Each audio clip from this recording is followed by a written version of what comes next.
El profesor Melanio Paredes fue pues ministro de Industria y Comercio, estuvo en Autoridad Portuaria, estuvo en Infotep y su último puesto, no su último, ¿no? Su más reciente, porque sigue siendo un político activo, fue ministro de Educación. Él fue dueño, autor intelectual y ejecutor de este programa, ¿verdad que sí? Sigue siendo dueño también, todo está registrado a nombre de él.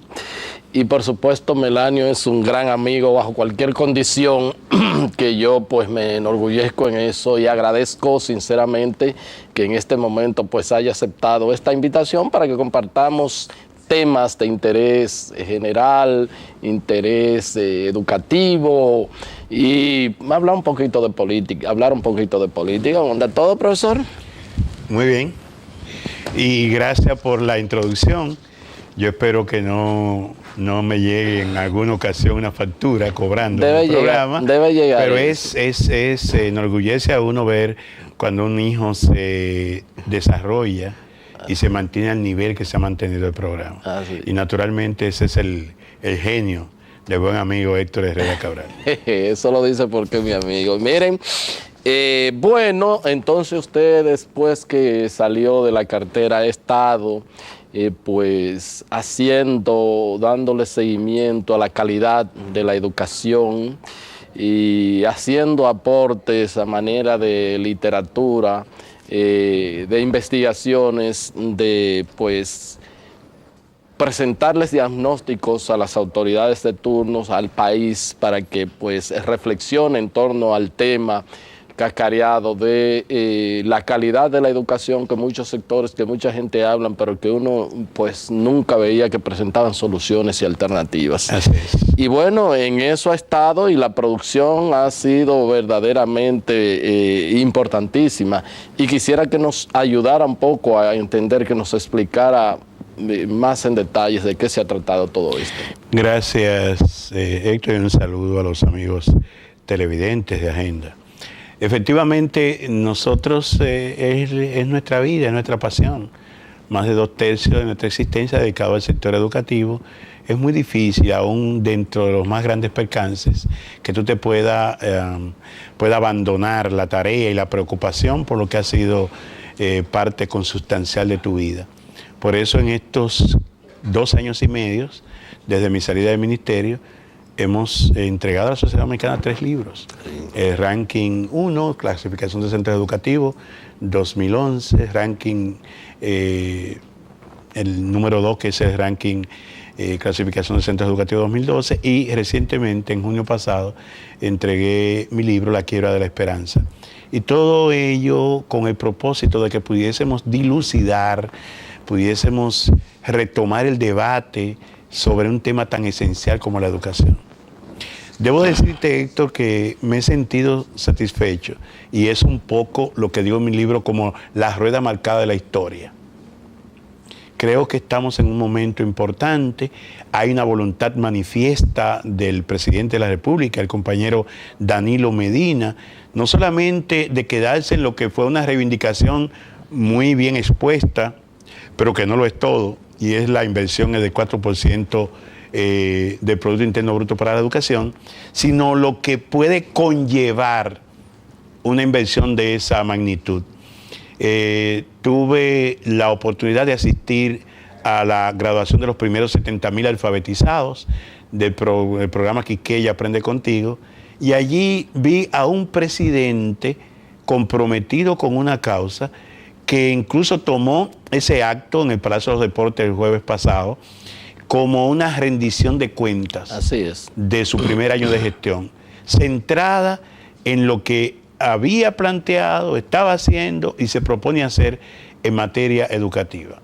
Yo pienso que el PLD como partido debe sentirse bien, porque desde nuestro fundador, don Juan, el tema educativo, continuando con los gobiernos del presidente Fernández, entendido, en ocasión no muy bien entendido, en términos de cuáles eran las prioridades, pero lógicamente un gobierno que también en su contexto tuvo que enfrentar situaciones difíciles, de crisis financieras, y en ocasiones equipos que le acompañaban que tendían a orientar en otra dirección y no en la dirección fundamental de un proyecto como el Partido de la Liberación Dominicana, que debe estar encantando y reencantando con el tema social. No obstante a eso, hay su impronta, ¿verdad?, en el tema educativo. Así es, indiscutiblemente. Yo creo que lo que han hecho los gobiernos del Partido de la Liberación Dominicana, encabezado en principio las 3 primeras gestiones por el presidente Leonel Fernández, y en esta ocasión, este primer año por el presidente Danilo Medina, es innegable que muestra una atención, una preocupación por el tema, que sí entiendo que podemos comenzar a mostrar resultados. Y es donde muchas veces se falla, porque nos dejamos envolver en unos procesos de consultas que son importantes, de establecer la problemática, pero no somos tan buenos en el momento de ejecutar las políticas y demostrar resultados. Yo pienso que hay que tomarle la palabra al presidente Danilo Medina, en realidad, en el sentido de que su principal preocupación y ocupación en estos años será la educación, de que va a cumplir de manera irrestricta con la inversión asignada en el presupuesto en materia educativa, y que está convocando a un pacto por la educación. Ese pacto por la educación, lamentablemente, aun cuando se diseñó, no fue posible llevarlo a efecto en el año 2010. Recuérdese que el presidente Fernández convocó al Foro por la Excelencia Académica de la Educación Dominicana. Y del foro salieron los planes decenales de educación. El Plan Decenal de Educación 2008-2018, de la Secretaría de Estado de Educación en ese momento, dirigida por Alejandrina Germán. El Plan Decenal de Educación 2008-2018 del Ministerio de Educación Superior, Ciencia y Tecnología, también en aquel momento Secretaría de Estado, y del Instituto Nacional de Formación Técnico Profesional, que yo encabezaba en esos años. También el presidente Fernández autorizó entre el año 2005 y 2007 un estudio diagnóstico de la realidad dominicana de clase mundial a una comisión de los países de la Organización para el Desarrollo Económico, OSD. Y ese estudio está ahí. Ese estudio sirvió de mucho en términos de diagnóstico para poder concluir con los planes decenales. ¿Qué fue lo que me correspondió en el 2008? Que encuentro el plan formulado por Alejandrina Germán, ejecutarlo. Y fue lo que procedimos a hacerlo. Pero se nos reclamó que no consultamos después que nos habíamos pasado 4 años consultando y consensuando las políticas. Porque las políticas del Plan Decenal de Educación, 10 en total, fueron las que tomamos como referencia para hacer nuestros planes operativos anuales a partir del 2008-2009, y el plan estratégico de la gestión 2008-2012. Todo lo que hicimos está encuadrado en lo que fue el resultado de unas políticas educativas concertadas. Pero en este país generalmente tenemos memoria corta, y entonces se planteó y se arguyó, porque habían intereses muy poderosos de por medio, de que la reforma educativa que impulsáramos y que tuvo su origen en ese llamamiento del presidente Fernández, Melanio la improvisó o la impuso sin el debido consenso. No fue así. Ahora el presidente Medina, el pasado 14 de agosto en esa actividad, habló de nuevo de la revolución educativa necesaria para la República Dominicana. Y yo entiendo entonces que están dadas las condiciones para que sigamos empujando la carreta, sigamos caminando y podamos entregar a la sociedad dominicana, saldar deudas sociales que la tenemos y reencauzar otros programas. Pero, por ejemplo, hemos visto, y ya hay una situación en torno a la propia ejecución, y se quejan la gente del 4% a las ejecutorias del gobierno, de ese 4%, y hasta el propio Ejecutivo ha tenido que admitir que en la parte de las inversiones un poco esto pues ha tenido su traspiés. Así es. ¿Cómo entender la situación? Si lo que se necesita es recursos, y entonces cuando están los recursos, el mismo Estado crea condiciones para que esos recursos no puedan fluir a la velocidad que se requiere. Porque no solo, Héctor y amigos televidentes, es el tema de invertir más, sino invertir mejor. Y de alguna manera quizá el tema no fue lo suficientemente manejado con el poder de la comunicación para que se entendiera que fue la posición del presidente Fernández. O sea, la inversión en educación debe estar orientada a mejorar la calidad del servicio. Si usted no tiene un plan orientado, dirigido, focalizado, entonces esos recursos pudieran no ser bien orientados y sería peor la medicina que la enfermedad. De manera que yo lo escribí en un artículo en el Listín Diario el 11 de noviembre pasado, cuando a todas luces se veía la voluntad del gobierno recién inaugurado de aplicar el 4%. Primero tenemos que ponernos de acuerdo en qué se va a invertir el 4%. Cuáles son las áreas vitales que requiere el sistema educativo dominicano para poder trasegar de entregar resultados malos, mediocres, a resultados significativos. Y aquí habría que comenzar por revisar todo lo anterior, esfuerzos importantes que se quedaron en el camino, formulación de programas de capacitación. El propio gobierno, los gobiernos del presidente Fernández invirtió más de 15.000 millones en formación de maestros, formación que no dio resultados. Entonces hay que establecer los responsables de que esos programas no impactaran. La calidad de un sistema educativo se mide por la calidad de sus docentes. Y los maestros, antes que el problema, son parte del problema.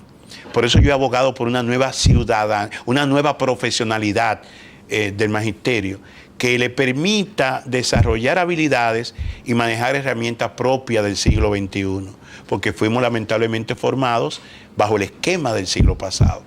Y tenemos que atender una demanda de unos alumnos cuyos códigos, formas de comunicarse, de convivir, de ver la vida es diferente a la nuestra. Entonces hay que hacer un esfuerzo importantísimo en el tema de la formación y la capacitación de los docentes, que va por la reformulación de los planes y porque esas universidades se hagan una introspección, se hagan la autocrítica y reformulen sus programas. En ese caso también he abogado por lo que planteaba el presidente Medina de traer educadores del exterior, no para que vayan a las aulas, para que puedan asistir a nuestras universidades en esos programas de formación.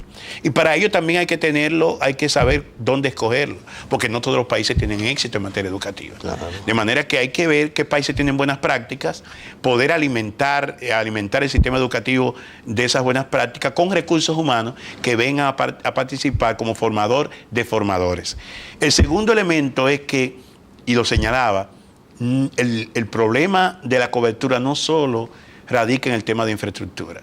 Y el propio tema de infraestructura había que abordarlo con creatividad, había que abordarlo con seriedad, porque podía, como efectivamente ha ocurrido, venir el cuello de botella. Hemos visto con pesar que aún con la voluntad del gobierno de invertir esa cantidad de dinero y que el ministerio, como dijo el propio presidente, tiene los recursos, le están presentando en las páginas de los diarios escuelas maltrechas, escuelas destartaladas, que no habla bien entonces de un inicio de un año escolar, que ya no es responsabilidad del ministro Amarante, porque él encontró así prácticamente el año planificado o montado, y que tiene que ver con cómo se utilizan los recursos. Porque no es posible que habiendo recursos en el ministerio no se aprovecharan los meses de vacaciones para rehabilitar esas escuelas. Que he dicho también en beneficio de las anteriores autoridades y esta, que en ese sector de la capital, Capotillo, 27 de febrero, es para allá, la densidad poblacional es tan alta que no hay una pulgada de terreno para levantar una escuela propia del siglo XXI, una escuela con todas las características, y que las que funcionan con un nivel de precariedad porque son usadas intensivamente, entre tandas, se usan los fines de semana y hay un deterioro en el transcurso del año. Y muchas veces entonces, si no se actúa con presteza, cuando reinicia el nuevo año escolar, están en las mismas condiciones. Ese es un tema que tiene que abordarse con la suficiente conciencia de que el país tiene una situación de desorden en planificación urbana, que hay comunidades que crecen de manera desproporcionada y que luego entonces van los servicios cayéndole atrás a esa expansión de las áreas urbanas y de las áreas pobladas.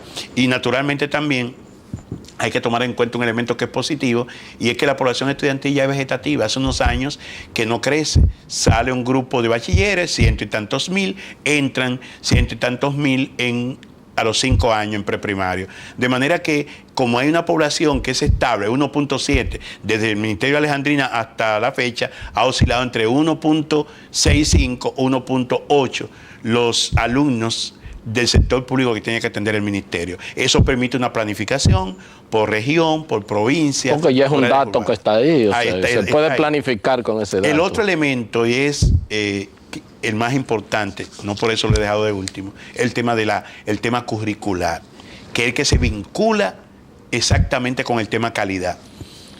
Porque la calidad es multifactorial.